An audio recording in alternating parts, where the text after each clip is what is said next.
course, condemn their arrest, and at the same time, we want to congratulate and thank all of them that they have been attentive to whatever is happening in their Kashmir.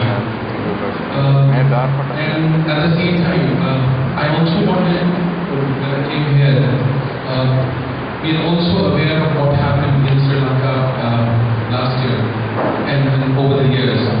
For people in Kashmir, the Sri Lankan movement of the Tamils, the movement of the Khurram, is one of the inspirations. And people in Kashmir have been very keenly following whatever has been going on in Sri Lanka for the last many years. We are all pained by whatever has happened with the Tamils in Sri Lanka, and we are all in solidarity with you. We feel that they can kill Prabhakaran and they can kill thousands of more Prabhakarans, but they can't kill the dream of the Tamil people for a free village. I mean, it is true about us also. They have been able to kill us and kill many of us, but they haven't been able to kill our dreams for a free Kashmir. And we believe our resistance is basically our existence. Till the time we exist as Kashmiris or you as Tamils, the dream for that freedom lives, and they can't kill that. For that, they haven't invented any bomb yet. They haven't invented any bullet yet. So long live the revolution of people in Illam, areas of Illam, and in Kashmir and elsewhere in the world. Now I would like to read what I've written for you here about whatever is happening in Kashmir. In Jammu and Kashmir since 1990, over 70,000 people have been killed. Over 8,000 have been disappeared. The majority of 671,000 military, paramilitary and police stationed in Indian administered Kashmir are used to control the Kashmir Islam.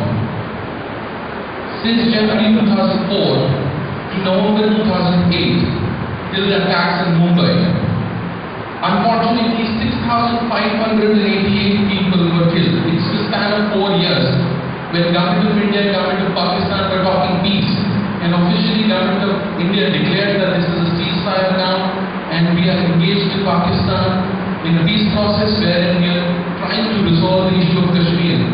I mean, this is ironic. India and Pakistan were talking peace and 6,588 people lost their lives. Imagine when they are at the brinkmanship, when they are into an eyeball-to-eyeball confrontation, when they fight war. I mean, it's like two elephants. When they make love, we get killed. When they fight, we get killed. And that's the situation for people of Kashmir. Rhetoric of peace process has unfortunately been used to cover the sustained patterns of impunity over the years in Jammu and Kashmir. Killing of people in response to people's resistance has continued unabated, irrespective of the forms of resistance. People of Jammu and Kashmir have been responsive to the larger global and regional geopolitical realities in their modes of resistance. In the changed global scenario, mass protests in Kashmir emerged as the dominant expression against Indian oppression.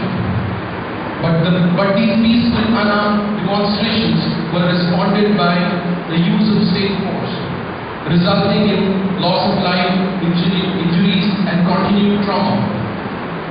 The state of India has shown indiscriminate mercilessness in its responses to both violent and non-violent forms of people's resistance, thus choking all the spaces for expressions of dissent.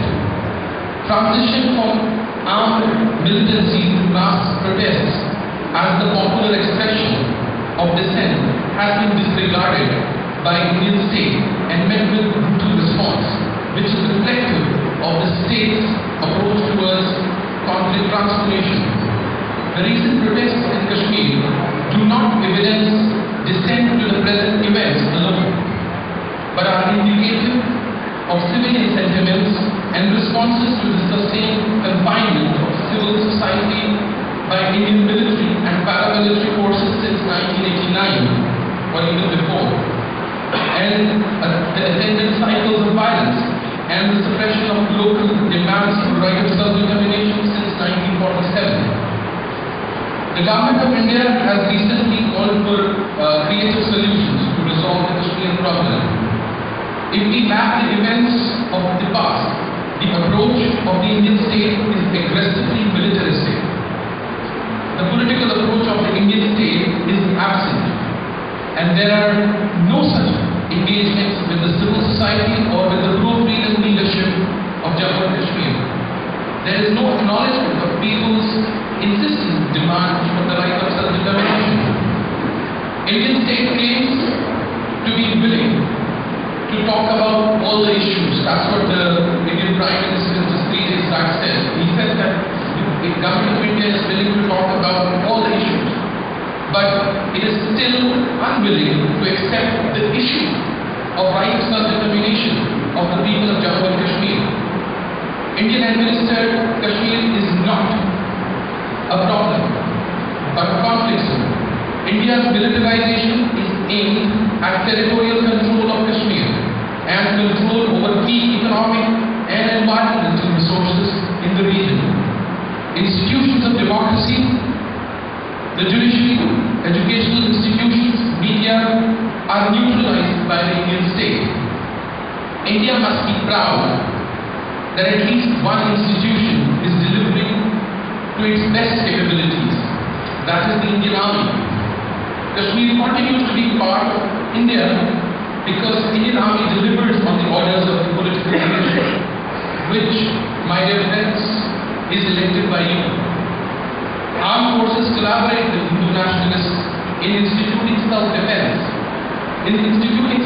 campaigns and militia, such as the forming of 100 village defense committees announced in May 2010, promoting militarized and xenophobic Hindu nationalism to religionize the issue.